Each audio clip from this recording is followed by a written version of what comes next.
चलिए स्टार्ट करते हैं। पढ़ेंगे आज महत्वपूर्ण मनोविज्ञान किसमें हिंदी पेडागोजी। ठीक है, 3-4 है जैसे इसको बहुत बार पूछ लिया है। एक हो गया स्टेफन क्रेशन हो जाता है, नॉम चॉम्स्की बहुत बार क्वेश्चन आया है, पियाजे पूछ लेता है, वाइगोत्स्की पूछ लेता है। तो कुछ मनोवैज्ञानिक है जिसको हिंदी में घुमा फिरा के एक ना एक इससे आ ही जाता है। तो सबसे पहले पढ़ रहे हैं स्टेफन क्रेशन। किसको पढ़ रहे हैं? ये भी एक भाषाविद थे। कहाँ के भाषाविद थे? अमेरिका के। कहाँ के भाषाविद थे? अमेरिका के। पूछेगा नहीं कौन कहाँ का था, इसलिए इसको याद नहीं रखना। ये द्वितीय भाषा अर्जन यानी SLA सेकेंड जी। SLA का फुल फॉर्म क्या हुआ? Second language acquisition. कभी कभी क्वेश्चन में ना अब ध्यान दीजिए।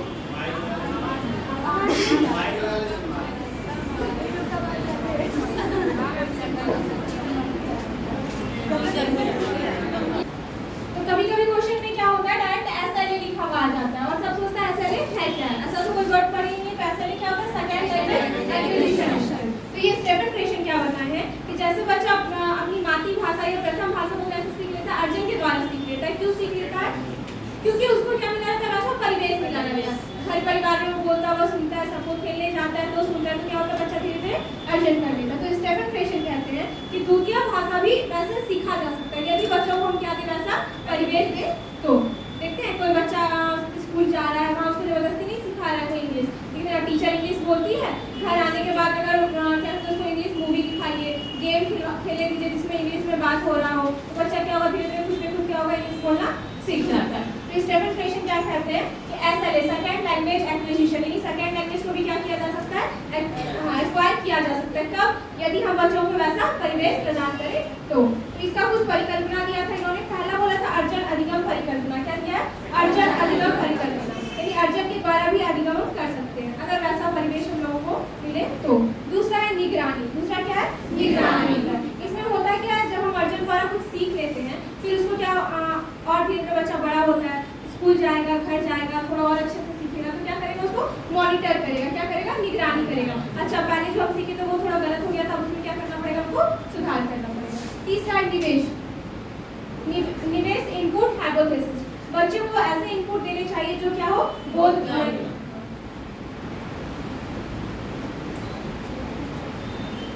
अच्छा ये जो बोधगम्य निवेश अगर हम देंगे तो बच्चों को ऐसा भाषाई अवसर उपलब्ध प्रदान कराया जाए जिसमें भाषा से एक स्तर ऊपर। इसका मतलब बोधगम्य निवेश मतलब होता क्या है? यदि आपका बच्चा जितना जान रहा है उससे क्या हो? एक स्तर ऊंचे का बच्चों के साथ हम क्या करें? उसको निवेश प्रदान कराएं। जैसे मान लीजिए कोई नर्सरी क्लास का बच्चा है, वो A to Z तक जान रहा है, तो उसके सामने ऐसे बच्चे को या ऐसा निवेश ला के रखिए जो बच्चा क्या जाने A to Z, A for apple, B for ball भी जान सके। ज्यादा उच्च स्तर का बच्चे के साथ उसको नहीं बैठाना है, इसकी सहायता भी देंगे।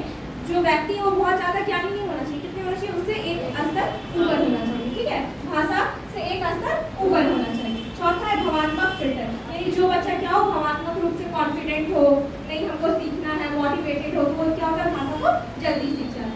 पांचवा कह रहा है प्राकृतिक क्रम यानी क्या होता है? Natural order hypothesis. क्या होता है? अगर हम बच्चों को वैसा परिवेश देंगे तो बच्चा क्या होगा? क्रम वाइज क्या होगा? अपने आप भाषा सीखते चले जाते हैं। ठीक है, तो ये 5 हाइपोथेसिस दिए थे। पूछता क्या है? निवेश, बोधगम्य निवेश। तो बोधगम्य निवेश क्या होता है कि बच्चे की जो भाषा स्तर है उससे केवल एक स्तर ऊपर। ठीक है, अब है नॉम चॉम्स्की। ठीक है, इन्होंने किसके बारे में बात किया?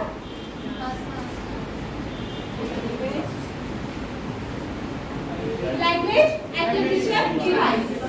Language acquisition device. चॉम्स्की का कहना था जो बच्चे होते हैं वो जन्मजात शक्ति के साथ पैदा लेते हैं किसके लिए? भाषा सीखने के लिए। उनके पास जन्मजात क्षमता होता है कि वो भाषा सीख सके। ठीक है, और उस क्षमता यानी उस क्षमता को ग्रहण करने वाला कोई यंत्र है, काल्पनिक यंत्र बोले वो क्या है? Language acquisition device. ऐसा अगर तुम्हारे स्क्रीन में ये अगर फार चिट किया जाए तो ये डिवाइस दिखेगा नहीं, क्योंकि ये कैसा डिवाइस है? काल्पनिक डिवाइस है। इसको क्या कहते हैं? लैंग्वेज एक्विजिशन डिवाइस कहा जाता है। अब क्या कहा जाता है? ये डिवाइस ना 5 साल तक के बच्चों में पाया जाता है। ठीक है, जैसे जैसे उम्र बढ़ने लगती है ये डिवाइस कहीं ना कहीं क्या होता है? कमजोर होने लगता है, कहीं समाप्त होने लगता है। तभी तो आप छोटे बच्चे को कहीं नए जगह पर जाके देखिए, वो तुरंत वो चीज सीख लेता है। अब यहाँ से बच्चे को भेज दीजिए नानी घर, 2 दिन में 3 दिन में पता चलेगा नानी घर में भोजपुरी बोला जाए तो वो भोजपुरी बोलना सीख जाएगा। अब आप उसकी दादी को भेज के देखिए तो बच्चा को जाइए तो आप वहाँ पे भोजपुरी सीख जाइएगा, उसकी दादी को वो पॉसिबल नहीं है। तो ये लैंग्वेज एक्विजिशन डिवाइस क्या होता है? 5 साल तक और जैसे जैसे बच्चा बड़ा होता है लैंग्वेज डिवाइस क्या होता है कम होता है। अच्छा, चॉम्स्की ने एक और बात बोला, सार्वभौमिक व्याकरण। क्या बोला? सार्वभौमिक व्याकरण। ये अब क्वेश्चन आता है कि सार्वभौमिक व्याकरण का सिद्धांत किसने दिया? किसने दिया? नॉर्म चॉम्स्की ने दिया। इसमें क्या होता है कि बच्चा जो होता है कुछ नियम और कानून जो होता है व्याकरण वो खुद ही खुद क्या कर लेता है? सीख लेता है। ठीक है, तो यही हुआ सार्वभौमिक व्याकरण का सिद्धांत। जैसे लिंग हो गया, काल हो गया, बच्चा को क्या होता है खुद ही खुद सीख लेता है। उसको कोई सिखाता नहीं है कि मम्मी है तो बोलो जाएगी, पापा है तो बोलो जाएंगे, उसको कोई सिखाता नहीं है। बच्चा क्या करता है प्रयोग करते करते क्या होता है बच्चा वो सार्वभौमिक व्याकरण जो खुद ही सीख लेता है। अच्छा, एक और इन्होंने बोला, एक बोला सतही ज्ञान और गहरी ज्ञान। क्या बोला? सतही ज्ञान और गहरी ज्ञान। तो बच्चों को क्या होता है सतही ज्ञान आ जाता है। क्या आता है? सतही ज्ञान, लेकिन गहरी ज्ञान नहीं आता। सतही ज्ञान क्या हो, बच्चा बोलने तो सीख गया लेकिन जो शब्द बोला उसका अर्थ नहीं जानता है। ठीक है, तो सतही ज्ञान में क्या होता है बच्चा बोलने सीख जाता है लेकिन उसका सही से अर्थ नहीं समझ पाता है। और वही जब बच्चा यानी कहने का मतलब सतही ज्ञान क्या होता है बच्चा खुद पर खुद सीख जाता है, लेकिन जब वो विद्यालय जाता है उस शब्द का अर्थ पता चलता है तब बच्चे को क्या होता है गहरी ज्ञान होता है। अब क्या क्या दिया नॉर्म चॉम्स्की? पहला क्या था? एलएडी। क्या दिया था? LAD, language acquisition. दूसरा क्या था? सार्वभौमिक व्याकरण का सिद्धांत, सार्वभौमिक व्याकरण का सिद्धांत। तीसरा सब दिया था सतही ज्ञान और गहरी ज्ञान। क्या दिया था? सतही ज्ञान। इसका वाइगोत्स्की, वाइगोत्स्की तो पता ही है, वाइगोत्स्की क्या करता है पहले भाषा आएगा। क्या आएगा पहले? भाषा आएगा, फिर क्या आएगा? विचार आएगा या संज्ञान आएगा। ठीक है, पहले क्या आएगा? भाषा आएगा, फिर विचार आएगा और संज्ञान आएगा। यानी वाइगोत्स्की कहने का मतलब भाषा का बहुत ही ज्यादा प्रभाव पड़ता है किसके ऊपर? विचार के ऊपर या संज्ञान के ऊपर। यानी अगर मेरा भाषा गड़बड़ है तो मेरा विचार और संज्ञान में क्या हो सकता है? गड़बड़ हो सकता है। अच्छा, प्याजी इन चीज को क्या बताते हैं? उल्टा बताते हैं। पहले क्या आएगा? विचार आएगा और बाद में क्या आएगा? भाषा। अच्छा, वाइगोत्स्की ने एक शब्द दिया है प्राइवेट स्पीच। क्या बोला है? प्राइवेट स्पीच, इसको कहते हैं निजी वार्ता। क्या कहा जाता है? निजी वार्ता। और प्याजे ने कहा है इसी को अहम केंद्रित। क्या कहा है? अहम केंद्रित भाषा या ईगोसेंट्रिक भाषा। क्या बोलते हैं? ईगोसेंट्रिक भाषा। अच्छा, ये दोनों जो भाषा है चाहे वो प्राइवेट स्पीच हो, हालांकि क्वेश्चन ऐसे आते हैं कि जो निजी वार्ता बच्चे जो अपने आप से निजी वार्ता करते हैं क्यों करते हैं? तो स्व को निर्देशित करने के लिए, अपने आप को क्या करते हैं? निर्देशित करने के लिए, अपने कार्य को दिशा प्रदान कराने के लिए बच्चा क्या करता है? प्राइवेट स्पीच करता है, निजी वार्ता करता है। देखते बच्चा जब खेल रहा होता है तो खुद में बोलता है मैंने ये सेट नहीं भाई काम को इसको ऊपर लगा दो, फिर इसको नीचे जोड़ दो। बच्चा क्या करता है? आपस में खुद से बात करता है, तो उसको क्या करता है? निजी वार्ता या प्राइवेट स्पीच कहा जाता है। अच्छा, ये स्किनर के बारे में बहुत बार क्वेश्चन घुमा फिरा के पूछ गया। हम लोग हमेशा अनुकरण को क्या करते हैं? निगेटिव वर्ड है। अनुकरण को क्या करते हैं? निगेटिव वर्ड है। लेकिन चॉम्स्की क्या करता है? बच्चा क्या होता है? भाषा अनुकरण द्वारा सीखता है। कैसे सीखता है? अनुकरण द्वारा। बच्चा भाषा कैसे सीखता है? अनुकरण द्वारा सीखता है। बाकी इसके अलावा जहाँ भी आ जाए कि अनुकरण द्वारा बच्चे को सिखाना हो क्या होता है? गलत होता है, निगेटिव वर्ड है। लेकिन चॉम्स्की महोदय आए और वो क्या बोले कि बच्चा जो भाषा सीखता है वो किसके द्वारा सीखता है? अनुकरण द्वारा सीख लेता है। ठीक है, अब इसकी ना तो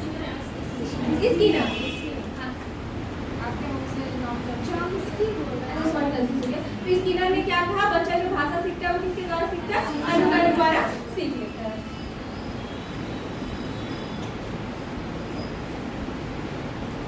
चलिए देखिए, स्टीफन फ्रेशन के अनुसार यदि शिक्षार्थी आई अवस्था में है तब भाषा अर्जन उस स्थिति में होगा जब शिक्षार्थी को डैश दिया जाए तो I+1 स्तर से संबंधित बहुत इतना हमारी घुमा करना कि इस साल तुमने को नहीं देखा। आप बोल में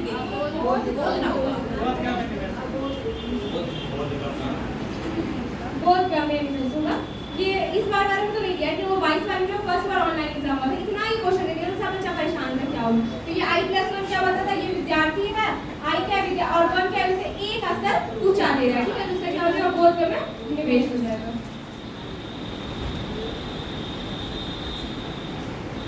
चलिए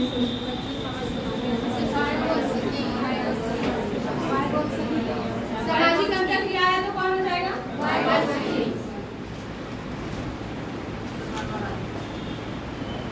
कहीं दिक्कत होगा तो रोकना है।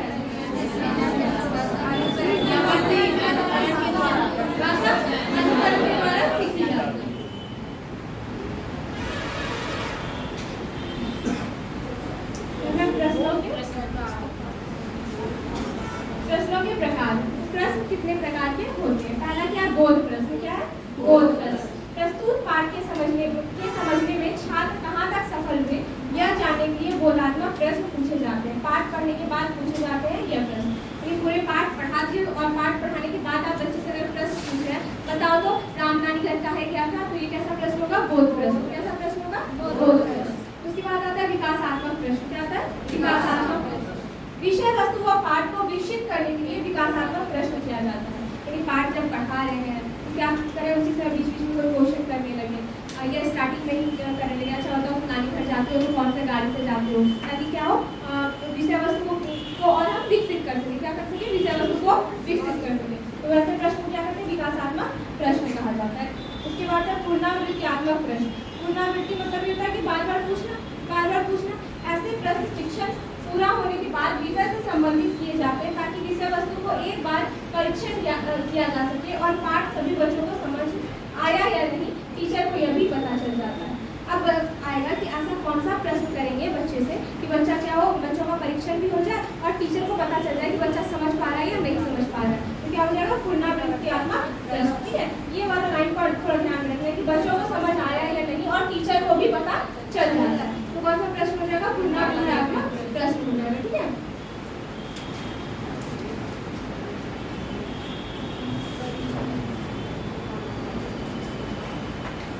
परिचयात्मक प्रश्न क्या होता है? जिन प्रश्नों में पाठ का परिचय कराया जाता है उसे क्या कहते हैं? इसी को प्रस्तावना प्रश्न भी कहते हैं। क्या कहते हैं? प्रस्तावना प्रश्न। यानी पढ़ाई स्टार्ट करने के पहले बच्चों से कुछ प्रश्न कर लीजिए ताकि पता चल जाए कि इस पाठ का परिचय क्या है। जैसे आप कोई यात्रा वाला पाठ पढ़ाने वाले हैं या हिंदी में कोई कविता पढ़ाने वाले हैं, जैसे कविता का नाम लीजिए, रोशनी पे कोई कविता बता रहे हैं, तो पहले बच्चा लोगों को बोला जाएगा अच्छा रोशनी कहाँ से मिलता है बताओ, ताकि बच्चों से वो पता चले कि वो जो विषय वस्तु पढ़ा रहे हैं, जो पाठ पढ़ा रहे हैं, उसका परिचय क्या है। ठीक है, प्रस्तावना पढ़ते हैं ना भाई कि हाँ कोई भी सब्जेक्ट या कोई भी टॉपिक स्टार्ट करने से पहले क्या करना चाहिए? हमको बच्चों को प्रस्तावना बताना चाहिए। तो क्या होगा? जिससे जिस प्रश्नों में पाठ का परिचय कराया जाए उसको क्या कहते हैं? परिचयात्मक प्रश्न या प्रस्तावना प्रश्न कहते हैं। ठीक है, लास्ट है कलांतरित प्रश्न। मौन पठन के बाद बच्चों से पूछे गए प्रश्न कलांतरित प्रश्न होते हैं। ऐसा प्रश्न जो बच्चा हो गया कि आप मौन पठन कीजिए। मौन पठन मतलब मन में जब वो बच्चा पढ़ता है चुपचाप मुंगल करके, मुंह से बाहर आवाज नहीं आना चाहिए, कहते हैं चुपचाप पढ़ो, तो क्या है? मौन पठन। तो जब मौन पठन करवाया जाता है उसके बाद अगर बच्चे से प्रश्न पूछा जाए तो कौन सा प्रश्न होता है? देखिए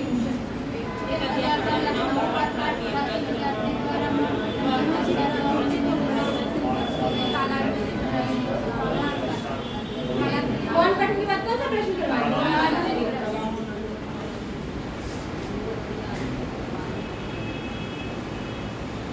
उत्तम पाठ पुस्तक कैसा होना चाहिए? ठीक है, भाषा एवं शब्द भंडार होना चाहिए। ये होता है ना, यदि हम ऐसा किताब देखते हैं जिसमें क्या हो, अच्छी भाषा हो और शब्द भंडार बहुत ज्यादा शब्द हमको देखने को मिले, ये अच्छा उत्तम पाठ वस्तु या अच्छा पाठ वस्तु क्या होगा? जिसमें क्या हो? भाषा एवं शब्द भंडार हो, अच्छी विषय वस्तु यानी कंटेंट ऐसा हो ताकि बच्चे को पढ़ने में मन लगे। अब पहला क्लास के बच्चे को हम अब्राहम लिंकन के बारे में पढ़ाएंगे तो वो नहीं पढ़ेगा। तो क्या होना चाहिए? अच्छा विषय वस्तु होना चाहिए, शैली और योजना अच्छा होना चाहिए। ठीक है, और प्रामाणिक स्रोत होना चाहिए। ऐसा नहीं कि बच्चे को कुछ भी पढ़ने दे दें, स्रोत जो कैसा होना चाहिए? प्रामाणिक होना चाहिए। ठीक है,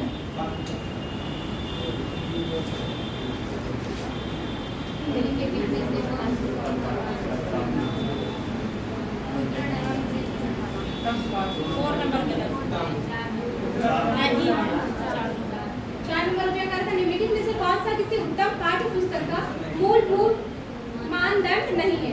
तो भाषा एवं शब्द भंडार तो होना ही चाहिए, विषय वस्तु भी अच्छी होनी चाहिए, शैली एवं योजना भी होना चाहिए, मुद्रित एवं चित्र चढ़ाना, यानी एकदम सुंदर सा चित्र बना दो उसके ऊपर कवर लगा दो, ऐसा पाठ्य वस्तु होना जरूरी नहीं।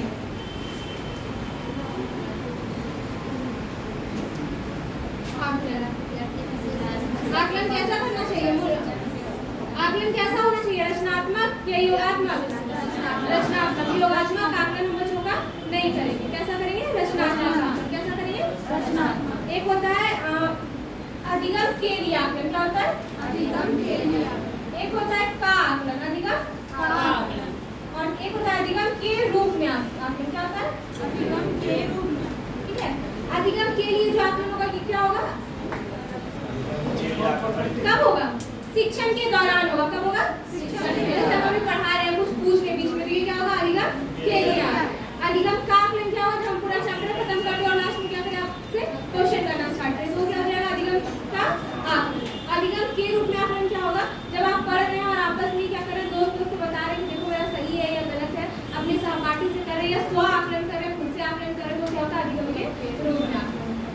देखते हैं विद्यार्थी विशेष की समस्या को पहचान कर उसके अनुसार शिक्षण विधि में सुधार डैश का एक महत्वपूर्ण अंग है। पोर्टफोलियो, जांच सूची, परीक्षा या आकलन का एक महत्वपूर्ण अंग होता है। ठीक है,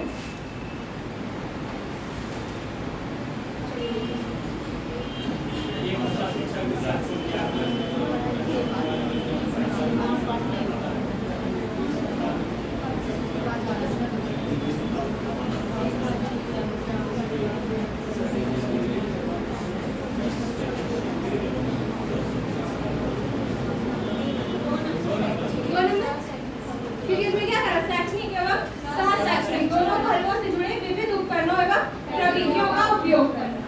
सबसे अच्छा तो ये कहता भी क्या कहता है सीसी, क्या कहता है सीसी, सीसी सतत एवं व्यापक मूल्यांकन, सतत एवं व्यापक मूल्यांकन। इसमें बच्चा का क्या होता है शैक्षिक पक्ष के साथ साथ आप सहशैक्षिक पक्ष का बच्चे का मूल्यांकन कीजिए कि वो बच्चा कैसा है। अच्छा, सहशैक्षिक मतलब पढ़ाई के अलावा जितना भी अदर एक्टिविटी है, प्रोजेक्ट हो गया, डांस हो गया, क्विज हो गया, जितने भी अदर एक्टिविटीज आते हैं वो किसमें आएंगे सहशैक्षिक यानी को कैरिकुलम। और कैरिकुलम में क्या आएंगे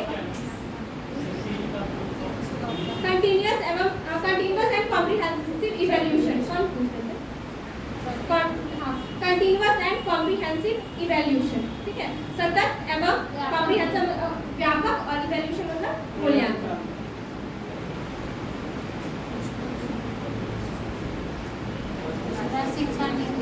अच्छा, हम पूरा शिक्षा नीति क्यों पढ़े भाई, देखा जाएगा अलग से पढ़ेंगे। फिलहाल हिंदी में जो दो टर्म से आता है वो दो टर्म देखते हैं। एक क्या है मातृभाषा और क्या है बहुभाषा। बच्चों को प्राथमिक स्तर पर किस भाषा में शिक्षा देनी चाहिए? अच्छा, एनसीईआरटी 2020 क्या करता है कक्षा 8 तक, कहाँ तक? कक्षा 8 तक आप बच्चों को किस भाषा में शिक्षा दीजिए? मातृभाषा में। ठीक है, क्यों? तो बच्चा क्या होता है मातृभाषा में और अच्छे से और आसानी से सीख सकता है। ठीक है, अब आए हम अंग्रेजी में यहाँ बोलना स्टार्ट कर दिए छोटे छोटे बच्चे के क्लास में जाके, बच्चा क्या करेगा नहीं समझेगा, और वही उसको उसकी मातृभाषा में समझाएंगे तो क्या होगा वो समझ जाएगा। दूसरा बहुभाषिकता, क्या होता है बहुभाषिकता। बहुभाषिकता क्या है? यदि एक कक्षा में एक से अधिक भाषा बोली जा रही है या दो से अधिक भाषा बोली जा रही है तो क्या होता है बहुभाषिकता। अच्छा, दो से अधिक इसलिए बोले क्योंकि अगर दो भाषा बोली जा रही है तो द्विभाषिकता। क्या होती है? द्विभाषिकता। यानी ऐसा कक्षा जहाँ दो से अधिक भाषाएं बोली जा रही है वो क्या है बहुभाषिकता होती है। यानी एक कक्षा है कोई बांग्ला बोल रहा है, कोई संस्कृत बोल रहा है, कोई उर्दू बोल रहा है, कोई इंग्लिश बोल रहा है, तो वो कक्षा कैसी है बहुभाषिकता। अच्छा, बहुभाषिकता एक प्रगतिशील कक्षा में बाधा नहीं क्या उत्पन्न करेगी? संसाधन का काम करेगी। क्या करेगी? संसाधन का काम करेगी। जैसे कोई बच्चा बैठा हुआ है, ऐसे आप बच्चे को संस्कृत सिखाएगा तो बहुत भारी लगेगा, लेकिन उसका दोस्त संस्कृत बोल रहा है क्या चाहिए ना ललाट है, ललाट तो समझ जाएगा। अच्छा, ललाट मतलब कपाड़ होता है, वो भी क्या होगा बहुत आसानी से सीख जाएगा। तो बहुभाषिकता को एक शिक्षक को किस रूप में देखना चाहिए? संसाधन के रूप में। किस रूप में? संसाधन के रूप में। बहुभाषिकता कभी भी बाधा उत्पन्न नहीं करेगी। ठीक, और दूसरी बात अगर बहुभाषिकता होगी तो विद्यार्थी को लगेगा कि टीचर ना हम सबको क्या दे रहा है? सम्मान दे रहा है, हम सबको क्या कर रहा है? टीचर स्वीकार कर रहा है। अब मान लीजिए यही अलग अलग तरह का भाषा बोलने वाला बच्चा रहता है और हिंदी का मान 5 या 10 बच्चा रहता है और हम हिंदी में पढ़ा रहे हैं, तो सबको क्या लगता है स्टूडेंटों को कि मैम जो है या कोई भी टीचर है वो क्या कर रहे हैं हिंदी के बच्चों को ज़्यादा वैल्यू दे रहे हैं, उसको ज़्यादा मान रहे हैं, हम लोगों को स्वीकार नहीं कर रहे हैं। ठीक है, तो क्या करना चाहिए? बहुभाषिकता को साधन के रूप में मानना चाहिए टीचर को। ठीक है,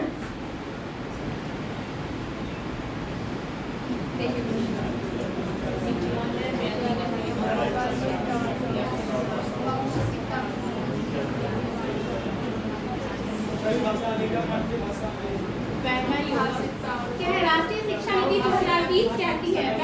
विद्यालय में अधिगम के लिए बहुभाषिकता और भाषाओं की सख्त आवश्यक है, एकदम सख्त आवश्यक है। विद्यालय में क्या होना चाहिए? बहुभाषिकता और भाषाओं की सख्ती आवश्यक है।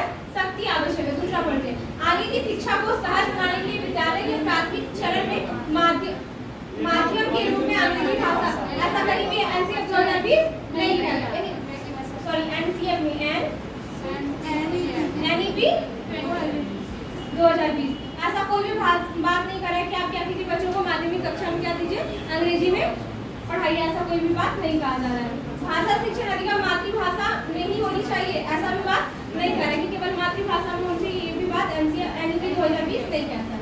बच्चों को अपनी रुचि के अनुसार उनकी भाषाएं सिखानी चाहिए, ऐसा भी बात नहीं कह रहा है। तो क्या कह रहा है भाई? विद्यालय में अधिगम के लिए बहुभाषिकता और भाषाओं की सख्ती आवश्यक है। कैसी होनी चाहिए? कक्षा में बहुभाषिकता होनी चाहिए। कक्षा में क्या होनी चाहिए? बहुभाषिकता होनी चाहिए। ठीक है, अब नहीं रहे हैं, कौन कह रहा है? एनईपी 2020 कह रहा है, वरना हम लोग तो यही कहेंगे नहीं, हम लोग हिंदी में जानते हैं, केवल हिंदी में पढ़ाइए, क्या टाइम वेस्ट कर रहे हैं हम लोग।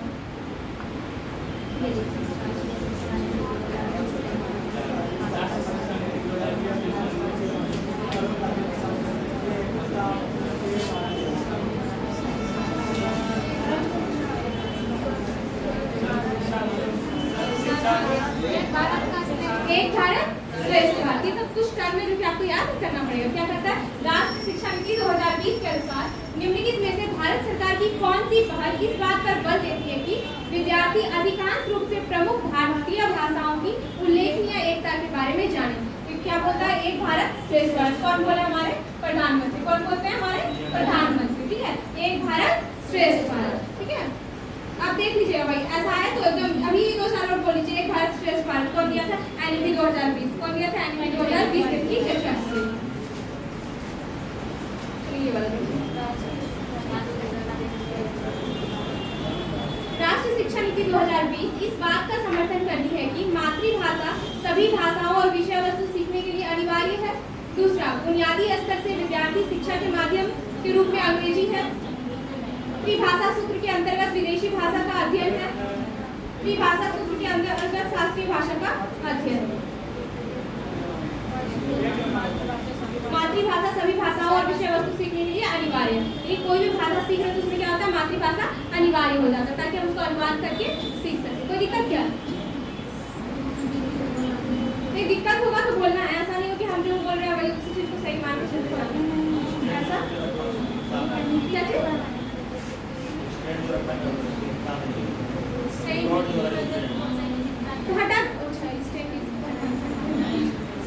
पढ़ने के प्रकार पहला क्या? Skimming reading. क्या होता है? Skimming reading. जब पाठक पाठ्य सामग्री का केंद्रीय भाव तथा सार खोलेंगे, किसके लिए? एकदम अभी याद रखिए।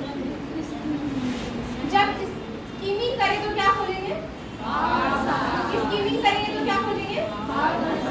भाव तथा सार खोजने के लिए तेजी से पढ़ता है और लेखक के उद्देश्य तथा लेखक की व्यवस्था को समझता है। किसके? लेखन की व्यवस्था को समझना चाहता है। तो यह प्रक्रिया क्या कहलाता है? स्कीमिंग रीडिंग के अंतर्गत आती है। जैसे क्या पढ़ते हैं? न्यूज़पेपर पढ़ते हैं। क्या पढ़ते हैं? न्यूज़पेपर। अब करेगा एक विद्यार्थी क्या कर रहा है? न्यूज़पेपर पढ़ रहा है, तो क्या कर रहा है? स्कीमिंग रीडिंग या स्कैन रीडिंग? अब की स्कैनिंग रीडिंग क्या होता है? यहाँ पाठक किसी विशेष जानकारी को प्राप्त करने के लिए वाक्यों को जल्दी से पार कर जाता है।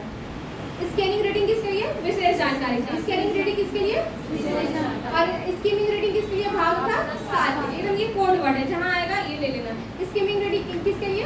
भाव तथा सार। और स्कैनिंग रीडिंग किसके लिए? विशेष जानकारी। अब क्वेश्चन भी पूछा, डायरेक्ट यही लाइन उठा के दे देता है।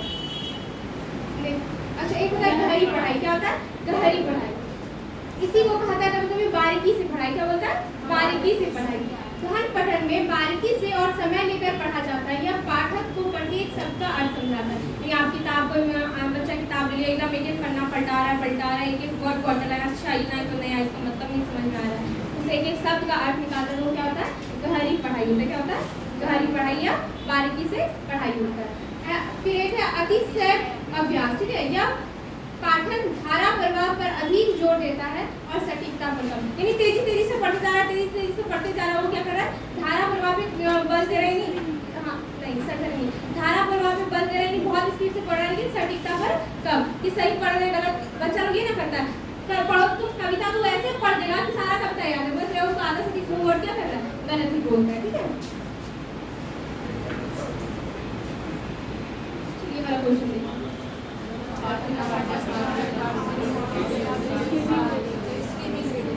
स्कीमिंग रीडिंग क्यों भाई? तो भाव था सार खोजने के लिए पढ़ रहा है, तो क्या हो जाएगा? Skimming reading. यही विशेष जानकारी के लिए पढ़ रहा है तो क्या होता है? और अगर बच्चा पूरा एकदम एक एक शब्द का अर्थ निकालने के लिए पढ़ रहा है। अच्छा, विस्तारित रीडिंग क्या होता है? विस्तारित रीडिंग भी ऐसा ही होता है। यदि कोई एक छोटा सा पैराग्राफ दे दिया गया है, आप उस पैराग्राफ को पूरा तोड़ तोड़ के क्या कीजिए? एक एक शब्द का अर्थ निकालिए और कहानी टाइप का सब अपने मन में बैठा लीजिए कि अच्छा ये ऐसे हुआ था, वैसे हुआ था। नहीं करते, एक छोटा सा हम लोग को समरी दे दिया जाता है और समरी से कहा जाता है कहानी बनाई, तो क्या होता है? विस्तारित रीडिंग होता है। शब्द संपदा। अच्छा, संपदा मतलब भंडार होता है। क्या होता है? भंडार होता है। क्या होता है? संपदा मतलब भंडार होता है। कक्षा कक्षा 3 की अध्यापिका अपने शिक्षार्थियों को विशेषण पढ़ाते समय उन सभी शब्दों की सूची बनाने के लिए कहती है जो किसी वाक्य में व्यक्ति या वस्तु की खूबी का वर्णन करे। यह कार्य सहपाठियों के साथ चर्चा करके करने के लिए कहती है। शब्द संपदा बढ़ाने का यह कौन सा तरीका है? कौन सा तरीका है? शब्दों के साथ संबंध बैठाना, ऐसा कोई बात नहीं कर रहा है। वर्णन करने वाला शब्द ये भी नहीं कर रहे। संदर्भ में विशेषण ये भी नहीं किया। संदर्भ में शब्द संबंध, संदर्भ में शब्द संबंध। ये बच्चा क्या करेगा?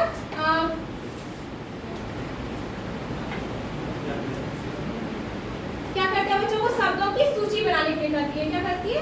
शब्दों की सूची बनाने के लिए करती है जो किसी वाक्य में व्यक्ति या वस्तु की खूबी का वर्णन कर रहा है। कि अच्छा बताओ, कहानी पढ़ो, उसमें देखो तो ऐसा वाक्य जिसमें कोई किसी की खूबी का वर्णन कर रहा है। जैसे विशेषण क्या होता है? अच्छा, खराब, जो संज्ञा या सर्वनाम या विशेषण की विशेषता बताए उसे क्या कहते हैं? विशेषण कहा जाता है। तो ऐसे शब्द को ढूंढने के लिए करती है। तो क्या कर रही है टीचर? संदर्भ के साथ क्या कर रही है? शब्द संबंध, यानी शब्द का भंडारण करवा रही है। किसका? शब्द का भंडारण कर रही है। किसके साथ? संदर्भ में। ठीक है, यानी कहानी के माध्यम से बच्चे को कहानी पढ़ा के कहानी में देखो कहाँ कहाँ विशेषण शब्द, विशेषण डायरेक्ट नहीं बोले, क्या करिए कि ऐसा शब्द ढूंढो जो क्या करिए किसी शब्द की विशेषता बता रही है, उसके बारे में लिखो। तो बच्चा शब्द खोज खोज लिखेगा। चाहिए ये क्या हो रहा है? किसी शब्द का विशेषता बता रहा है। तो क्या करिए? संदर्भ में बच्चे को क्या करा रही है? शब्द बताइए, शब्द का भंडारण करवा रही है।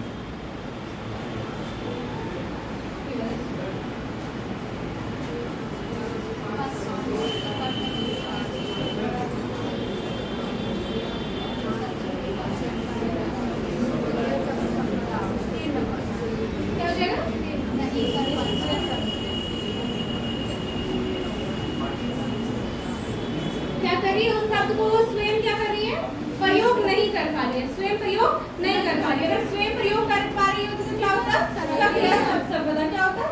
सक्रिय शब्द। कठिन शब्द वाला कुछ बात नहीं है। कब उपयुक्त होने वाले शब्द ऐसा भी नहीं है। डाउट ये था सक्रिय और निष्क्रिय। सक्रिय कब होता है? जब वो उसका प्रयोग कर पा रही है, और जब प्रयोग नहीं कर पा रही है तो क्या हो जाएगा? निष्क्रिय संपदा। तो आंसर क्या हो जाएगा? तीसरा प्रश्न। संकेत भाषा। अच्छा, ये वाला लाइन तो एकदम याद कर लीजिए। इस बार पूछ दिया था बच्चा लोग सोच रहा था कि कहाँ से आ गया। यह व्याकरण के साथ एक स्वाभाविक भाषा होगी। क्योंकि व्याकरण के साथ एक स्वाभाविक भाषा होगी। वे संकेत जिसका प्रयोग करके कोई व्यक्ति अपने भावों या विचारों को प्रकट करता है, ऐसी भाषा को क्या कहा जाता है? संकेतिक भाषा कहा जाता है। ये तो सबको पता है। भावों और विचारों को प्रकट करते हैं, वो भी बिना बोले तो वो कौन सी भाषा हो जाती है? सांकेतिक भाषा। लेकिन ये लाइन याद रखिए, ये व्याकरण के साथ एक स्वाभाविक भाषा। ये व्याकरण के साथ क्या है? स्वाभाविक भाषा। ये क्वेश्चन इस बार आया है। संकेत भाषा क्या है? व्याकरण के साथ एक स्वाभाविक भाषा। व्याकरण के साथ एक स्वाभाविक भाषा। संकेत भाषा क्या है? व्याकरण के साथ एक स्वाभाविक भाषा। विकास की अवस्था सबसे पहले क्या आता है? क्रंदन। अच्छा, क्या करता है? रोकता है। उसके बाद क्या होता है? कुकिंग, अनुकुंचन। क्या होता है? अनुकुंचन। बाद में क्या होता है? बबलाना। क्या होता है? बबलाना। रोना सब जानते होंगे। कुइंग, वही आवाज करेंगे। कैसे बोले हम? बच्चा का आवाज भी बोल रहे हैं। बहुत दिन हो गया ना, बड़े हो गए। तो बच्चा जब स्टार्टिंग में 2-4 दिन का या एक आध महीना हो जाता तो खाली नहीं मम्मी लोग को देख के ओ हाँ ऐसा आवाज होता तो क्या होता है? कुइंग। अब बबलाना मतलब दा पापा करना स्टार्ट कर जाता तो क्या होता है? बबलाना हो जाता है। ठीक है, इसी में एक होता है तार वाली भाषा। क्या होती है? तार वाली भाषा। ठीक है, तार वाली भाषा क्या होता है? जब बच्चा से मम्मी खाना तो समझ, पूरा लाइन नहीं बोलते लेकिन ऐसे बोलते कि आप समझ जाए। और सब कोई समझ नहीं सकता। कौन समझ सकता है? उसके मम्मी पापा और घरे के लोग समझ सकते हैं। मम्मी खाना, अब क्या खाना वो नहीं पता, लेकिन मम्मी खाना। मम्मी जाओ, कहाँ जाओ, क्या करो, कुछ नहीं, हम लोग नहीं समझ सकते। फिर दूसरा आदमी समझ जाते हैं कि हाँ मम्मी जाओ, मतलब मम्मी को क्या कह रहा है कि मम्मी चलो कहीं जाना है। ठीक है, तो उसको क्या करते हैं? तार वाली भाषा। सबसे पहले क्या आएगा? क्रंदन। क्या आएगा? ये यही नहीं, सीडीपी में भी काम आ जाता है। ठीक है, सबसे पहले क्या होता है? क्रंदन, फिर अनुकुंचन, फिर क्या होता है? बबलाना। बच्चे किसी अवस्था के दौरान तरह तरह के अक्षरों को मिलाकर ध्वनियां निकालनी शुरू कर लेते हैं, जैसे कि ब, दा, ये क्या होगा? बबलाने। क्या होती है? बबलाने की अवस्था। ठीक है,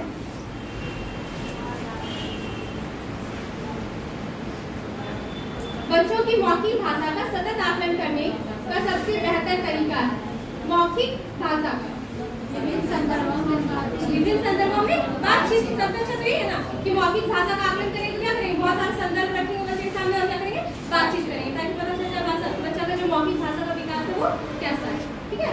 अब शब्द पढ़वाएंगे तो क्या ये बच्चा किताब देख के शब्द पढ़ देगा। दूसरा प्रश्नों के उत्तर पूछना, बच्चे से कोई प्रश्न करे वो उत्तर देगा। सबसे अच्छा काम तो चलेगा जब हम विभिन्न संदर्भ में बच्चे से क्या करेंगे, बातचीत करेंगे। अच्छा बताओ ये कैसे हुआ था, अच्छा बताओ तुम नानी घर गए तो कैसे गए, तो क्या होगा, विभिन्न संदर्भों में जब बातचीत करेंगे तो सबसे अच्छा क्या है, मौखिक भाषा का आकलन कर सकते हैं।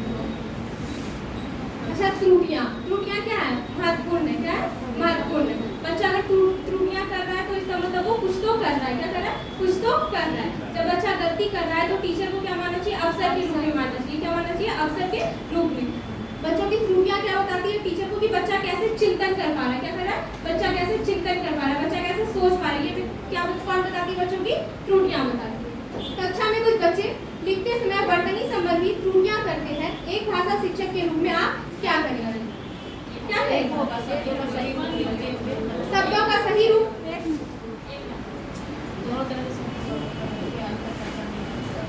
देखिए पहला शब्दों का सही रूप लिखते हुए बच्चों को दोनों तरफ से शब्दों का अवलोकन करके अंतर पहचानने का अवसर देंगे। दूसरा उन्हें सख्त निर्देश देंगे, सख्त निर्देश देंगे क्या, एकदम गलत, बच्चे को तो निर्देश हम दे ही नहीं सकते, ठीक है। तीसरा करें उनकी त्रुटियों पर बिल्कुल ध्यान नहीं देंगे, ऐसा भी नहीं, बच्चों की त्रुटियों पर ध्यान देंगे क्योंकि बच्चों की त्रुटियां क्या करती है, हमें ये बताती कि बच्चा क्या सोच पा रहा है, बच्चा कहाँ तक सोच पा रहा है, ठीक है। चौथा कह रहा है उनसे शब्द को 20 बार लिखने को कहेंगे, ऐसा भी नहीं कहेंगे, बच्चा मशीन थोड़ी है कि आप उसको 20 बार 30 बार 40 बार लिखने कह दीजिए, तो ये भी क्या हो जाएगा, गलत हो जाएगा। तो क्या कहें, शब्द का सही रूप लिखते हुए बच्चों को दोनों तरह के शब्दों का अवलोकन करने के अंतर पहचानने का अवसर देंगे, ठीक है।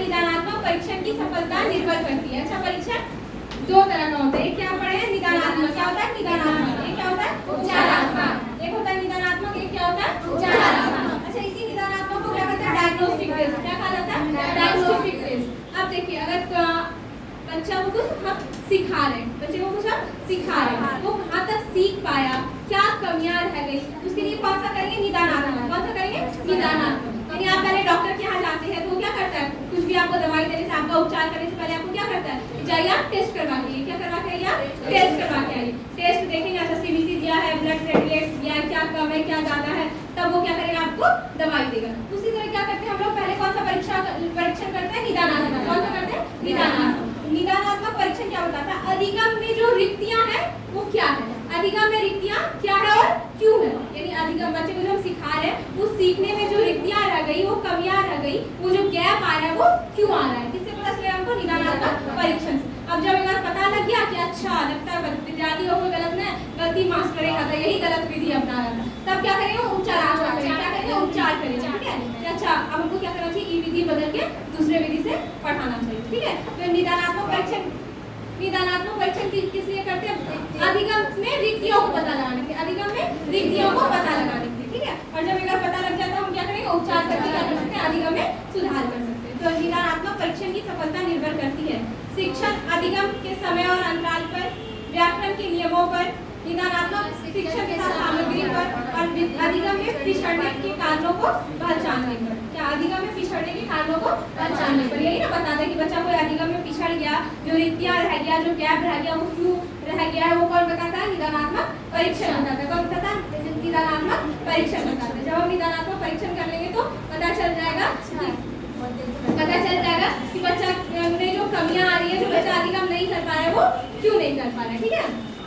कोई दिक्कत इसमें, निदानात्मक और उपचारात्मक में बहुत बार क्वेश्चन पूछता है कि निदानात्मक परीक्षण किस लिए करते हैं, तो किस लिए करते हैं, अधिगम में आ रही रिक्तियों का पता लगाने के लिए, किस लिए, अधिगम में आ रही रिक्तियों का पता लगाने के लिए, ठीक है।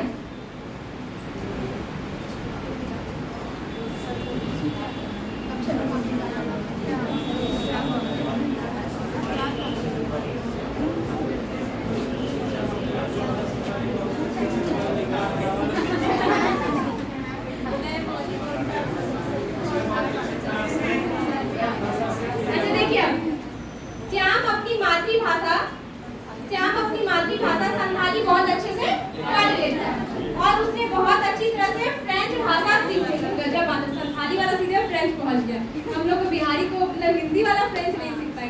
तो क्या है, एक बच्चा है जो मातृभाषा क्या संथाली, झारखंड वगैरह का बच्चा होगा क्या, उसके बाद क्या करे, वो बहुत अच्छे से फ्रेंच भाषा सीख लेता है। अब वो फ्रेंच भाषा में भी पढ़ लेता है,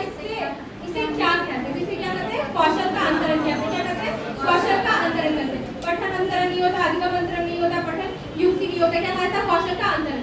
अब देखिए क्वेश्चन चेंज कर दिया, एक बच्चा अपनी मातृभाषा बहुत अच्छे से सीख लेता है, अब वो धीरे धीरे अंग्रेजी भी सीख लिया या फिर उर्दू भी सीख लिया और बहुत अच्छे से उसका इस्तेमाल भी कर रहा है, तो क्या होता है कौशल का अंतरण होता है। क्या होता है? कौशल का अंतरण होता है। ठीक है, क्या होता है? कौशल का अंतरण होता है।